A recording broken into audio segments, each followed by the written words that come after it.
Alright guys, back in the seat again with some custom design stuff to share with you. Nothing that has been finished or the wrinkles completely ironed out of, but far long enough that I could probably share with you what I've got thus far. Hope everybody's been well. I've been relatively well, just getting over a bit of sickness, and in fact, something rather even more concerning, in my opinion, is the old cat hasn't been eaten for a few days. She's not old. I shouldn't say old cat, but something's wrong with her. I don't know if she's sick or stomach issue, but the cat is not eating, so that's concerning. Alright, so back to the matter at hand.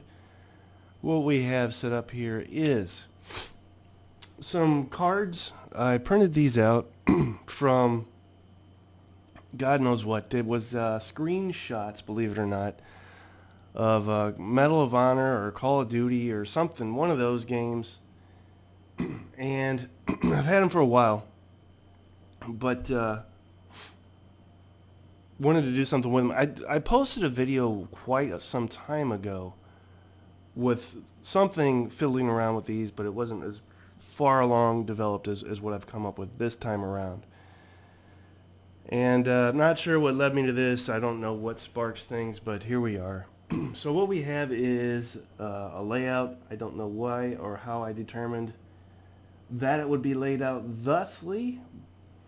I guess 1, 2, 3, 4, 5 wide, 1, 2, 3, 4, 5, 6 deep. Yeah, I don't know. I guess that's about as square as you can get. Not certain. Still have a bit of a cough and a little bit of drainage here, so you're going to hear me clear my throat about 1,000 times. Otherwise, this is the layout for the cards. And I had used a dry eraser to write on each card what the terrain effects would be, etc. And then came up with something else, and that is what these guys are along the top and the top row, or file if you will, and the left rank or column.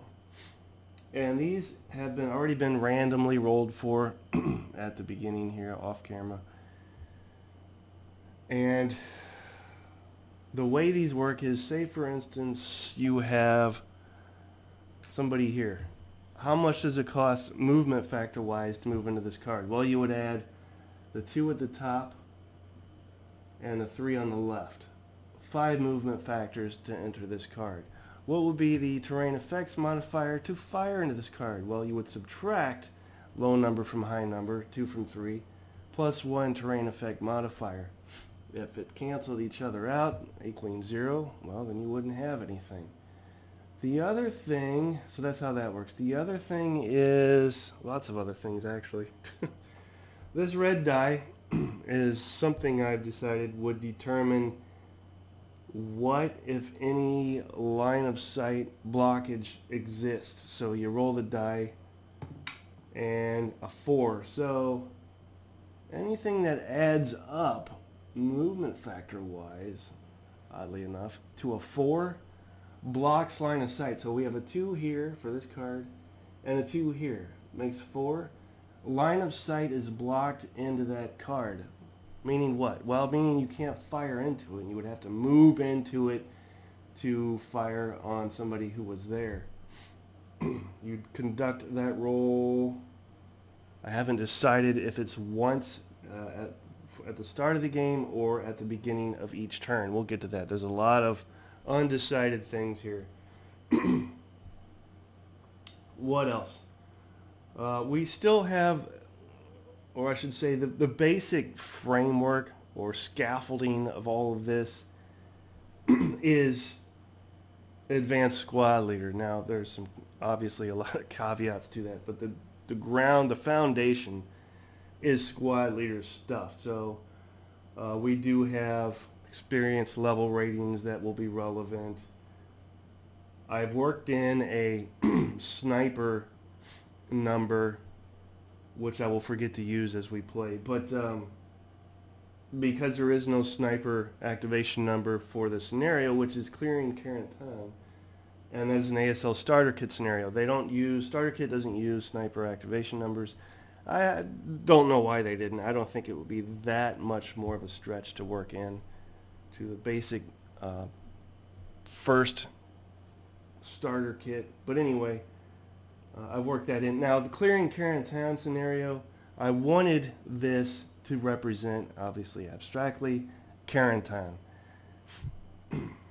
What makes it Carentan? The scenario, I guess. And this is all just random stuff here. So there's really no historical layout for Carentan, but that's where we're allegedly at. And I have adhered to the order of battle for the Germans and the Americans for the scenario clearing Carentan. This is ASL scenario 43, ASL starter kit. So I have all the Americans and all the Germans here. However, and let me just get to this first. If we were to set up the Americans, you would set up anywhere along the bottom rank or row. And if we set like this, we do have stacking limits that have been fluctuating. We currently have a maximum of 2 squads or a squad and a half squad per card. Been wavering on whether or not that should be increased to 3 squads or 1 squad. Just haven't decided, but I've been adhering to 2 squads. Got a demolition charge here. We'll put a leader here, kind of spread it out, a leader here, and then we'll go over what we have here. Let's put this guy here. And just for laughs, we'll put this guy here. Now, to go over what we have 747 squad. That's to say 2 of them here with a 10-2 leader. 747 squad here. 2 747 squads here with an 8-0 leader. Half squad 337 with a medium machine gun and a demolition charge, and a 747 squad with a 9-1 leader. I'm going to pause this and grab my glasses. For those of you familiar with the platoon leader and advanced platoon leader stuff I did, this will slightly echo that design aesthetic, but it's pretty different. So there's your American setup. Now, at the beginning of the turn, you're going to roll a die, and again, this is subject to change, as are a lot of things, to determine how many German squads, and there will be at least 1, that enters on turn 1. As I rolled a 1, and there's a modifier for turn 1 and a modifier for turn 2, so they don't all enter on the first turn or the second turn. I rolled a 1 now, so we will draw one of our 5 squads, 4 squads or 2 half squads. So we randomly draw that from a cup. They all go in the same cup. We had drawn a 447 squad. Then we draw to see if he is attached to a leader. Now I have the 3 leader chits in here, German leader chits, and 3 dummy chits in here. So it's possible we get a dummy, and that's exactly what we do. So no leader attached.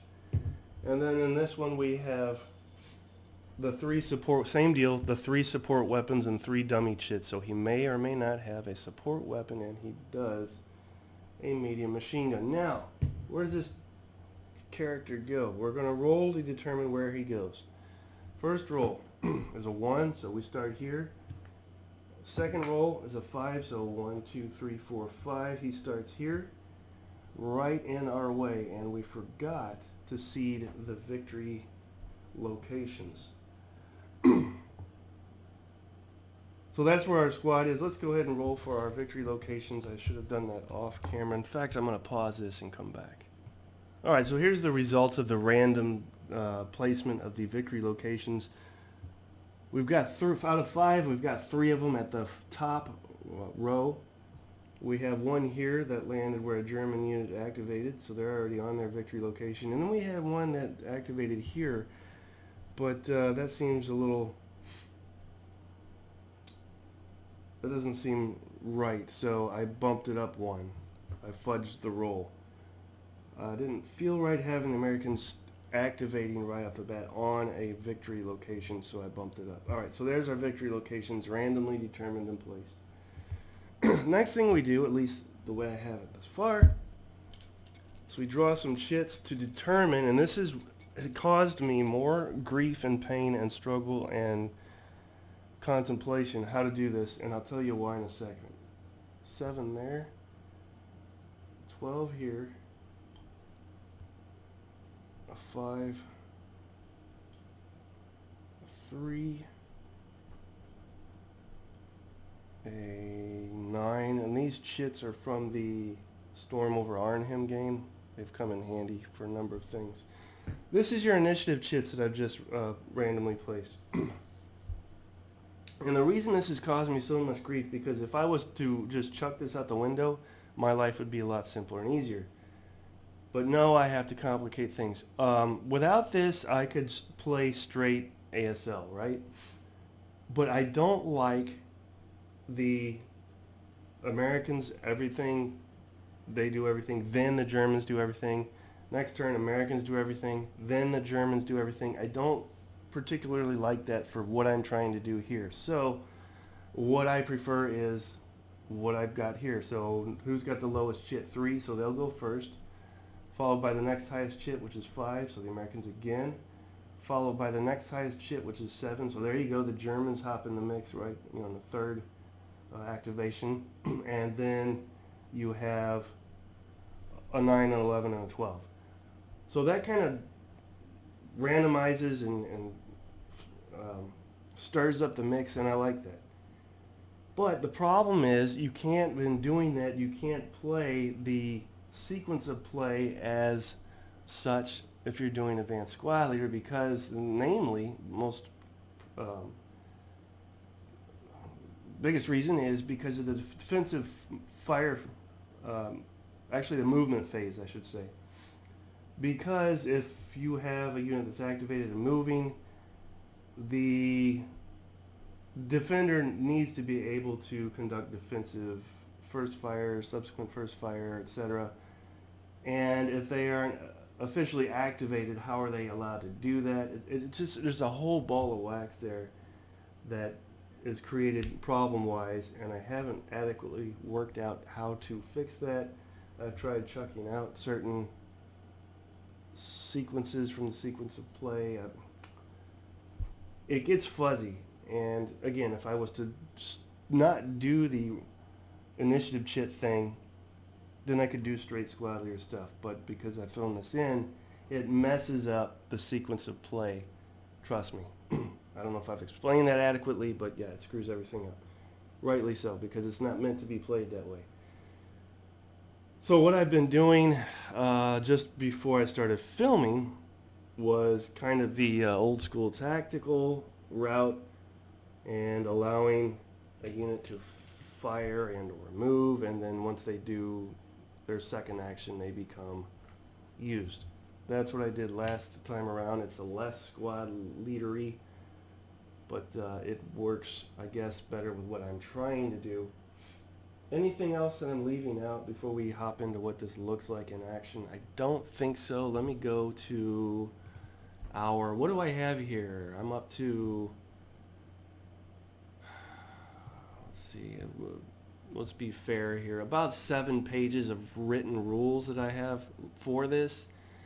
Again, things that are up in the air and subject to change, things that need more explanation, etc. So if somebody's interested in acquiring this, I suppose I could shoot it to you, but and I don't know that it would make much sense to you, because I can look at things and know what was going through my head and trying to develop it idea-wise, whereas you're not going to know where the hell you're at with what you're looking at. So, is there anything? I'm scrolling through the rules here to see if there's anything. The game turns, I won't do it now, but I also have variable game turns, so you don't know how much time will pass after each turn. It's a random roll. And I have it, where is it? Let's just find it and read it to you. Game turn. The typical, no, that's not it. Here we go. Down, down, down, up, up, up. Bear with me here. turns. The scenario lasts 6 turns, and I have each turn is divided into 7 increments. At the end of each turn, roll 2 dice 6 to determine how much time has passed and adjust the time marker accordingly. So, if we rolled a 7, a complete turn would be over. If we rolled a 3, only 3 increments of that turn would be over. And if we rolled, say, a 9, the turn 1 would be over, plus 2 increments of turn 2. Again, it probably sounds convoluted, and I suppose it is, but I really like this because you don't know how much time you will have to conduct certain things. I never really liked the certainty of time within a lot of these games, knowing how much time you have to work with to complete something, etc. And I can't be solely responsible for this idea 100% because it's fleshed out quite nicely in this Battle of the Bulge game that was released on iPad and iPhone, etc. Alright, I think that's it. Now if we cut to some gameplay here, as promised, what do? Well, we start with, again, our lowest... Actually, no we don't. I did leave something out. Let's complicate this even further. And this comes from Solitaire Advanced Squad Leader, and is the command rules involved in that.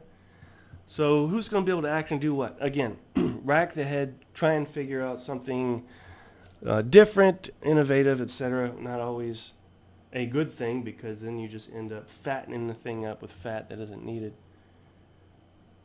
But again, considered playing cards and doing the upfront way and requiring a certain number to conduct an action, say fire. Considered action points, rolling dice, say for instance old school tactical. But then I found myself coming back to the time-tested and true, somewhat relatively, Solitaire Advanced Squad Leader command rules. There's a little bitty section in there that is, I think, optional. It's not required. And you really only use it for the Germans because the Americans are run differently and the Germans coincide with the AI, etc. But I'm doing it for both sides.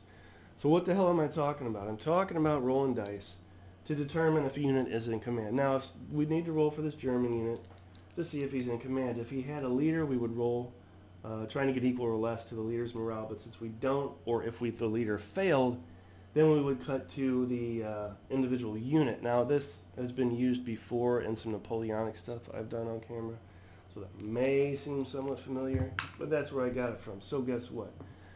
He failed his command roll, which means he get this little panic thing, and essentially that is the same as being temporarily immobile. So he's kind of screwed except for extreme measures. Then we'll roll for here. So now we do have a leader here. We'll need 10 or less. We're fine, so they're in command. He does not have a leader, so he'll have to roll for individual command. He's fine. 8 or less here, and he's fine. No leader, so 7 or less here, and he failed. So we've got an American unit that they call it panic. I think that's a little harsh and dramatic, but that's what we'll continue to call it. 9 or less here. Failed that, so now we can roll for individual squad, and failed that as well. So we've got some panic going on for the Americans as well. So essentially what that means is he's not going to be able to do anything, I don't think, unless I move into there. I don't think I'll be moving into there. I think I'll conduct fire, and these two won't be doing anything. So again, starting with our lowest number, which is a 5. Now you can move and fire diagonally as well. So, nope, 3 is the lowest number. So if they want to move here into this victory objective, we'll add the 3 for the row and the 2 for the column, makes 5. So that's 5 movement factors. Since they're with a leader, they can move 6 movement factors. Otherwise, they would have to exhaust themselves to increase movement into there without a leader. So they're done. They moved in there. They're fine. We'll mark them with a move marker. I don't know that they'll need to do anything else. They have nothing else they can do. They want to stay there. Nothing to fire at. So done. All right. Then that leaves. Do we have a 4? No, but we have a 5. And I think 5 is going to start trucking down the road. I don't know how far he'll get. Not far. So if we put him here, because we've got a 3 and a 2 makes 5. So he will have to CX to get into that card and won't be able to go any further. So that's the extent of that. We'll mark him as moved. And again, these markers are from Solitaire Advanced Squad Leader with the panic and the move on the opposite side, or in command on the opposite side, whichever the case may be. That is 5. Next highest number is our 7, but they're panicked and can't do anything. That brings us to 9 panicked, 11 panicked, and 12 good to go. Something else I was considering is how to divvy up group fire, allow group fire, because part of me wants to make this something different. The other part of me wants to adhere to the advanced squad leader stuff.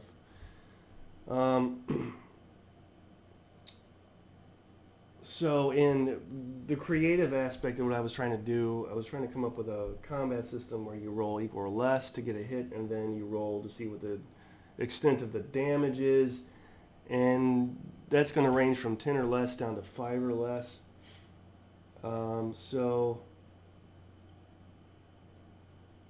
And that roll is based on your firepower. So if you get too high firepower wise, you're just going to have to cap it at 10 or less, or keep going higher, and you're stuck at 11 or less, I guess. And I mean, so there's some room for work there as well. But we'll do the straight squad leader stuff for now. So if we add these together, that's 14. There is no 14. We'll drop to 12. Now, what's our terrain effects modifier for here? Well, we have a 1 for the column, a 3 for the row. If we subtract that, that's a +2. We have a -2 for the leader, so those cancel out. So we just roll for the 12 column. We get a 6, which is a +2 morale check. We'll roll that for the German. We get a 9. That turns into an 11, so he definitely failed that. He's broken. We flip him over and place a desperation morale marker on him. Now, what about routing? When do they rout? What's the rout phase? Well, routing is really only necessary if we have units of both nationalities on the same card. So yes, you can move onto a card. Pretend like this is a gigantic hex. Yes, you can move onto the same card. If we had an American unit on the same card, then yes, he would have to rout. But because of the nature of the territory here, it's really all urban. I don't want to say city necessarily, but town or village. So he's doing okay, even though he's broken where he's at, based in proximity to where the Americans are currently at. So there's that. How would we mark that? Well, a couple of ways. I guess we could mark it as fire. Now he still has an action left. That was only one action. Well, let's say he wants to fire again. Well, how do you deal with that? Well, I'm not going to give them another straight fire action, but I will give them a area fire action for firing again, so we'll drop that to a 6. The terrain effects and the leader still remain the same, so they still cancel each other out. We get an 8, which would cower, but we have a leader, so it doesn't. And an 8 is a pin task check, which is a moot point for a unit that's already broken, so we'll leave it as that. That would be the end of turn 1. Let's just for giggles see how far we would advance on the turn track. We rolled a 9, so that would be the end of turn 1, and 2 increments of turn 2 would also have passed. Haven't even decided how to represent that. I think I will use OCS counters. So we'll put a 2 here to represent 2 of those increments having passed in turn 2 already. Alright, so cleanup phase, we'll remove the panic markers. We will remove the CX, remove the move markers, remove any of these fire removed used guys. These are also from Old School Tactical. Don't get me wrong, I'm still burnt out on World War II stuff, but this tactical combat stuff allows me to do things that you just can't really do with Napoleonic stuff. I mean, yeah, you can do some skirmish things, but, you know, it feels like mostly the Napoleonic stuff was done more in open areas, etc. There's less hide and seek mouse stuff going on than as opposed to World War II. So there's that. But I guess what I'm saying is the historical era interests me less these days than the possibilities that reveal themselves by way of game mechanics. We'll roll through turn 2, or what's left of turn 2, and then I'll cut you guys loose. Just wanted to share with you what I got so far. Again, things subject to change, lots of things to consider, etc. So we need to roll to determine how many units enter this turn, and I think it was a -2 die roll modifier on turn 1, -1 die roll modifier on turn 2, so 1 from 2 is a 1. We'll draw 1 squad. We don't know what we'll get. We get a 5-4-8. Then we draw to see if he is attached to a leader. Could be a dummy chit or a leader. He has, he gets a leader, a 7 -0 leader. Then we draw to see if he gets a support weapon. Does he have a support weapon? He does not. Another dummy marker. All right. We'll draw a chit for him. And there's various ways to do this initiative thing. But for now, this is how we're doing it. Drew an 8. So he will go or activate right after his friend here. Now we need to roll to place him. We'll roll 1 die here. 1, 2, 3, 4. How far down? Roll it again.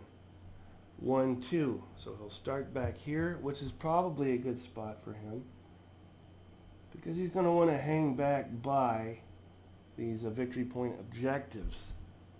You may also notice that 1, 2, 3, 4, 5. What if I roll a 6? There is no 6. Re-roll it. Come on, guys. Come on. What do you want from me? So, what's next? I think now we roll for our command rolls.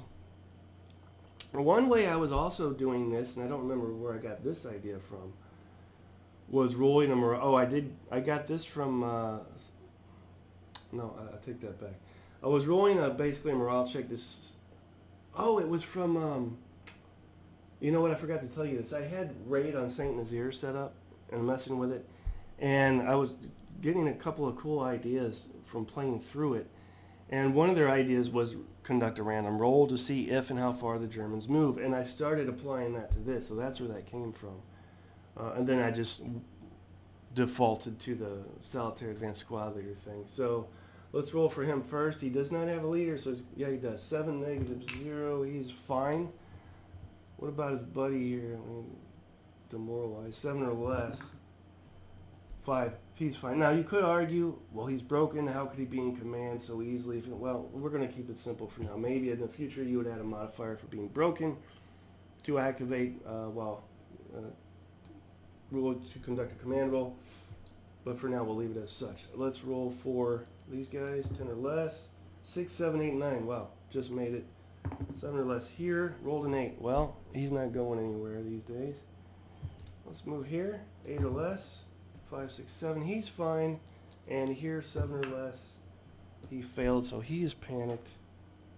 And finally, for here, 9 or less.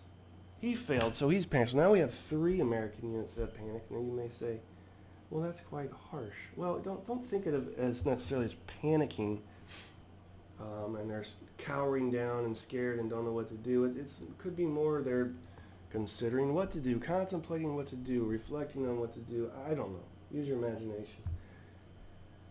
So here's another thing to consider. New turn, right? Well, do we redistribute the initiative chits? And I would argue yes. And you might say, well, that's just more crap I don't feel like doing. But, well, you know, if this was you, you don't necessarily have to do it. This is me, so I choose to do it. I think we need a fresh, and this keeps the play fresh, arguably, by drawing new initiative chits. We'll put these back in here. Draw new chits.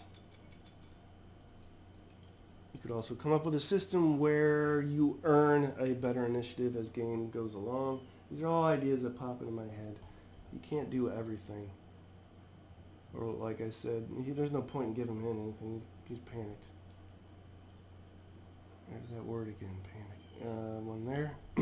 Probably won't do anything with him. Well, we'll maybe split a squad off of there, and that's it. Everybody else is panicked. So we have priority here.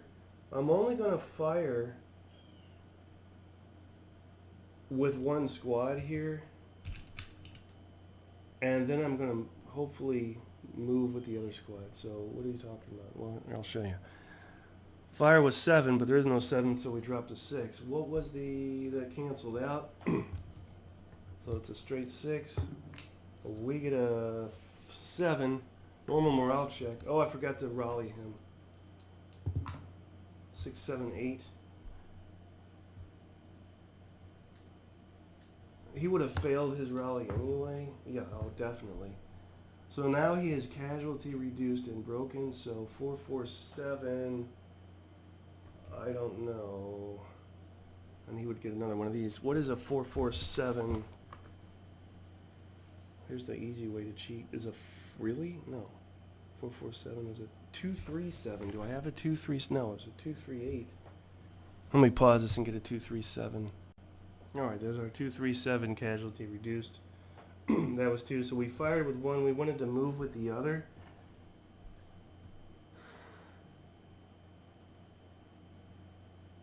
Well, that should be easily done. If we go like this,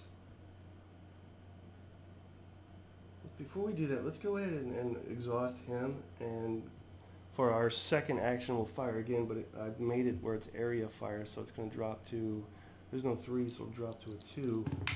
Maybe we can get rid of him completely. We do not. All right, so that leaves these two guys. We can take this victory objective, and he will have to route out of there because he's broken and can't remain on the same card. So thus, away he goes, leaves his support weapon behind. And now since we've split off, we need a new initiative chit, arguably, for them. Maybe we don't. But that's what we've done. We've moved there, and that is one action. What else could we do? Oh, did we have enough movement? Yeah, that was only 4 movement factors. To move here would be 5, 6, 7 movement factors. Let's stay here on the objective hex. And for our final action, we'll fire area fire at this dude and try and finish him off before he gets away and rallies. Again, that's going to be a 2, but a new terrain effects modifier, -1. I'm sorry, +1 because it's 1 and then 2 makes +1. -2, so that drops to -1 and we get nothing. All right, so they're done, they're done. I'll mark them move just to be thorough. What does that leave? That leaves, we forgot to put initiative chit here is what it leaves. 9. All right, so what was that? That was 7. We have 8 and 9. So 8 will, we were going to split off, right? Because we need somebody to hang out at the victory objective, or is just moving through it sufficient? See, more questions. Movement factors to move into this card. 2 and 2 makes 4. What about the next one? That's going to be 9, so couldn't go that far. We will break off one guy and put him here, mark him as moved. There's nothing else we can do, so we may as well exhaust him. I don't know that these guys are going to move, so actually we'll leave that, because if they were to move here or here, then we could conduct defensive fire as his final action. That would be area fire and then flip that to use. That's how I'm playing it. What do they want to do? I did roll for their command, did I not? Let's say that I did and they passed. I was arguing they want to hang back to cover these two, and this isn't much fun to watch, but I think strategically that's the best thing I can do, is continue to hang back for now, just ahead of these two objectives. So that would be the end of turn 2, yes? We'll roll to see how much time has passed. Now it's 4, 5, 6. So we're still stuck on turn 2, but there's only one time increment left. So end of the next turn, we should be towards the end of 3, or even into the beginning of turn 4. Clean house. And that's what we're dealing with. That's what we're looking at. I wanted to show you guys this before I drove myself crazy and gave up and put it away. That's to say, just quit on it. I've had this out for a number of days now, trying to work on it and bang some sort of sense out of this. I'm not sure how successful I've been in doing that. I guess a little bit. A little bit. So that's how that would work. Let's see. Let's check the rules one more time for clarifications. Questions you might have. Things that you can do. What can you do? What can you not do? Let's see. I've explained all the units you would need, the terrain cards, how to set them up, your draw cups, how to seed them, how the terrain effects work with your adding and subtracting. And the replayability here is key as well, because this will always change each game. That's to say, each scenario. You just roll to see how movement factors and terrain has changed. Victory objectives, you could also require units to move off map by moving forward. There's possibilities here. I break down a typical game turn and what happens. You're stacking, which is subject to change. How U.S. and Germans conduct command rolls, movement, how that works. Still have first fire, non-assault move, first fire, movement in the open. Modifiers in here. Leader-directed fire, firing at multiple units, point-blank fire, how line of sight works, your range. Close combat is more... I was leaning more towards just straight fire as opposed to melee as such.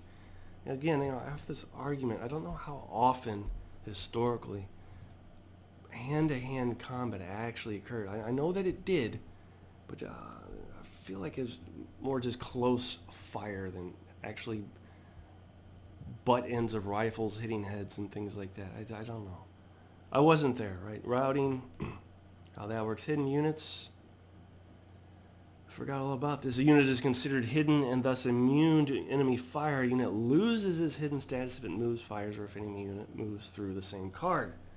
So the fact that these guys are there and haven't moved or fired means I don't know they're there. Well, so that would be a benefit to the Germans, I guess. Smoke is in here. Popping smoke turns, we already talked about that. Your sniper, which as I said, would forget to pay attention to, and sure enough, how your demolition charge is going to work. Optional artillery strikes, and this comes from the scenario itself. That's in there as well. So there, that's all there. That's what we're looking at. Things to consider. If we do just straight squad leader, a lot of things resolve themselves, such as cowering, ELR. We didn't do residual fire, but that's easily amended. Fire lanes are an easy hookup for this. Not sure how you would do dash or snapshot, I suppose. Again, that's something that could be worked out. And then other things you may or may not have noticed. Well, there's no roads in here, so there's kind of a movement bonus that never occurs. Additionally, not a whole lot of moving in the open because there are no roads represented. So maybe possibly consider how to represent roads. And I think for like a quarter of a second, I thought, well, all the intersections between the cards could be roads, but I don't know about that. I'm going to keep everything on the cards, not off and in between. That's just confusing. Yeah, everything else is in here or relatively easy to implement. So there you go.